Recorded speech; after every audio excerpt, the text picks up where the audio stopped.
तो buzzing stocks में हम उन स्टॉक्स की बात करने वाले हैं जिन पर कुछ नया डेवलपमेंट है, कोई खबरें हैं, कोई रिजल्ट हैं जिनमें आज हलचल देखने को मिल रही है। और इसमें पहला नाम रहने वाला है रिलायंस इंडस्ट्रीज का। तो क्या अपडेट है ये आपको बताते हैं। दरअसल रिलायंस इंडस्ट्रीज ने रिलायंस जियो ने गूगल के साथ एक पार्टनरशिप की है और जियो यूजर जो हैं उन्हें फ्री जेमिनाई एआई प्रो की सर्विसेज यहाँ पर दी जाएंगी। ये बिल्कुल आपको फ्री में यहाँ पर मिलने वाली हैं और ये जो सर्विसेज हैं आपको वो 18 महीनों तक फ्री मिलेंगी।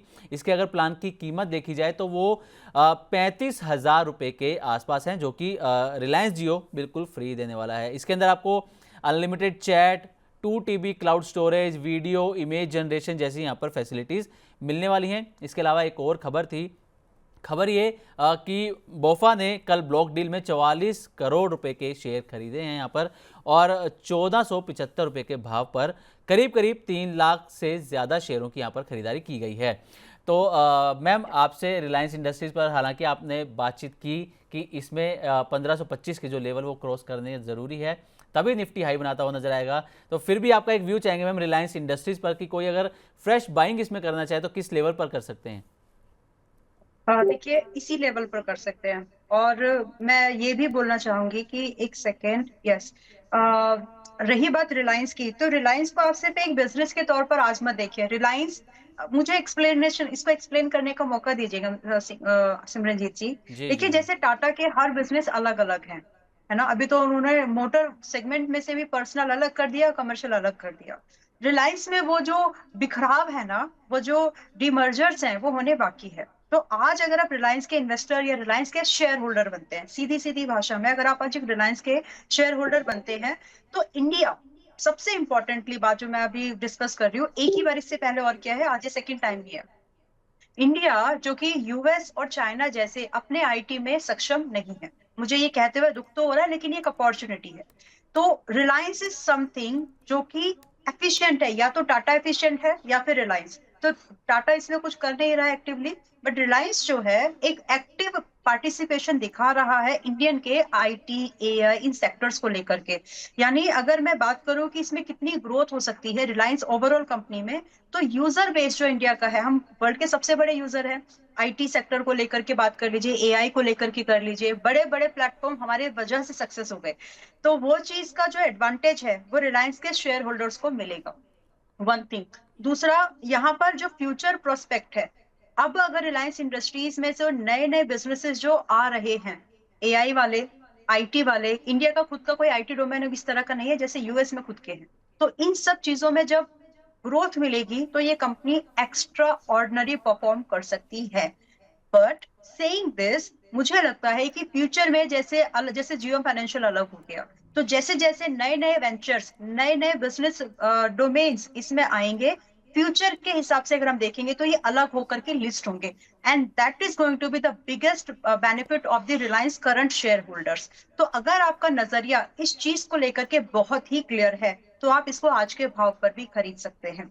रिलायंस इंडस्ट्रीज तो टारगेट देगी ही, मतलब उसमें तो कोई सेकंड थॉट नहीं लगता है। बट साथ में जो इसकी डीमर्जर्स होंगे ना बाद में अलग अलग डोमेन्स के, वो भी एक अच्छा खासा वेल्थ क्रिएशन अपॉर्चुनिटी बनेगी इन्वेस्टर्स के लिए जो आज इसमें बनते हैं। तो मेरे हिसाब से इसमें पैसा लगाने की सलाह है दोनों ही एस्पेक्ट में। अगर आप रिलायंस इंडस्ट्रीज के टारगेट की ही बात करें, मिलने के चांसेस है वो तो मिलेंगे ही, लेकिन फ्यूचर में भी आपको इसमें एक बड़ा फायदा मिलेगा, तो इसमें इन्वेस्टेड रहने की सलाह होगी।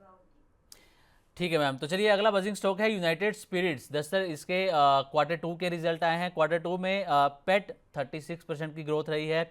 रेवेन्यू में 11.5% के आसपास की यहाँ पर ग्रोथ देखने को मिली है। एबिटा 31% के आसपास की ग्रोथ और मार्जिन 20.8% रहे।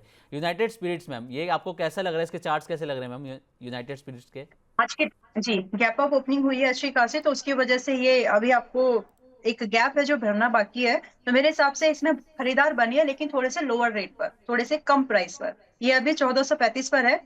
एंड आपको वापस से इसमें ना 1410 के आसपास एंट्री मिलेगी, वहां पर इसको खरीदा जा सकता है विद कॉन्फिडेंट, जिसमें कि विद कॉन्फिडेंस, जिसमें कि आपका जो स्टॉप लॉस है, आप स्टॉप लॉस मेंटेन करके चलें 1320 का, 1320 का स्टॉप लॉस मेंटेन करके। इसमें आप टारगेट की एक्सपेक्टेशन जरूर रखें, अप्रोक्सीमेटली 1530 से लेकर के आप मान के चले कि आपको यहाँ पर 1600 तक के भाव आ सकते हैं, तो रिजल्ट पॉजिटिव है। टेक्निकल चार्ट की अगर बात करें तो थोड़ा सा महंगा है, इसलिए डिप का वेट कर लीजिए। ठीक है, डिप का वेट करें। तो चलिए अगला बजिंग स्टॉक हमारा है वोडाफोन आइडिया। वोडाफोन आइडिया पर मैम आपकी क्या राय रहेगी, क्योंकि वोडाफोन आइडिया जब से सुप्रीम कोर्ट का डिसीजन आया उसके बाद से लगातार गिरावट देखने को मिल रही है इसमें मैम। तो सुप्रीम कोर्ट के डिसीजन के बाद तो थोड़ा एक दिन चला था, उसके बाद ये स्लाइड हो गया। जी। एंड वोडाफोन आइडिया आप ही के शोज में, मतलब मनी नाइन के शोज में, मुझे याद है 7.5 रुपए से बाइंग रेकमेंड मैंने किया था, जिसमें कि 9 रुपए 50 पैसे, 10 रुपए, 12 एंड 14 रुपीज के टारगेट हैं। तो दो तो हो गए, दो बाकी है। अब इसमें फ्रेश बाइंग के लिए ना थोड़ा पेशेंस रखिए, अभी तुरंत बाय मत करिए। चांसेस हैं कि ये थोड़ा सा और स्लाइड हो सकता है, जिसमें कि आपको वापस एक एंट्री मिलेगी, लगभग लगभग 8 रुपए का आप मान के चल सकते हैं, जिसमें आपका जो स्टॉप लॉस है वो 7 रुपए 60 पैसे का क्लोजिंग बेस्ड पर स्टॉप लॉस रहेगा। तो अगर आप फ्रेश बाइंग का प्लान कर रहे हैं, थोड़ा और रुकिए, 8 रुपए के आसपास इसमें एंट्री मिल सकती है। ठीक है। अगला बजिंग स्टॉक बंधन बैंक है। बंधन बैंक के भी Q2 के रिजल्ट आए हैं। इसमें जो पेट 88% तक डाउन है इसका, और एनआईआई इसमें 12% तक की गिरावट रही है। मैम बंधन बैंक क्या आप रेकमेंड करेंगी इसमें एंट्री की, या जिनके पास है वो क्या करें? देखिए, जिनके पास है, आज की डेट में प्राइस इस तरह का है कि आप चाहें तो एक एग्जिट प्लान कर सकते हैं। फ्रेश बाइंग लेनी है तो 140 145 के आसपास ही लीजिए, फिलहाल के लिए इसमें से एग्जिट बनता है। क्योंकि जो मेजर जो चीज होती है वो प्रॉफिटेबिलिटी होती है। प्रॉफिट है तो वैल्यूएशन की बात होती है, अगर प्रॉफिट ही नहीं है तो वैल्यूएशन की बात ही नहीं आती। तो फिलहाल यहाँ जी। पर जो है ये सेक्टर से महंगा तो है ही, so that's a negative thing. दूसरा, प्रॉफिट भी नहीं है, दैट्स अ नेगेटिव थिंग। और टेक्निकल चार्ट पर भी स्ट्रांग नहीं है, तो तीनों ही एस्पेक्ट्स पर ये फिलहाल वीक है। तो मेरे हिसाब से फिलहाल अगर आप हैं तो एग्जिट करो, और अगर फ्रेश बाइंग का प्लान कर रहे हो तो 140 145 के पास में खरीदार बन सकते हैं, अभी नहीं। ओके, ठीक है मैम।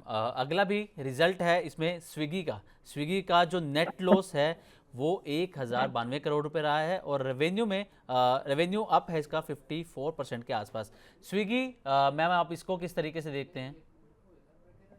देखिए, स्विगी ने जो टेक्निकल अगर बेस की बात करें तो इसने एक सपोर्ट तोड़ दिया है मेरे हिसाब से। आप इसमें मैक्सिमम अगर आप इसमें देख रहे हैं तो आप इसमें 385 तक ही इसमें वेट कर सकते हैं, अभी 410 पर है।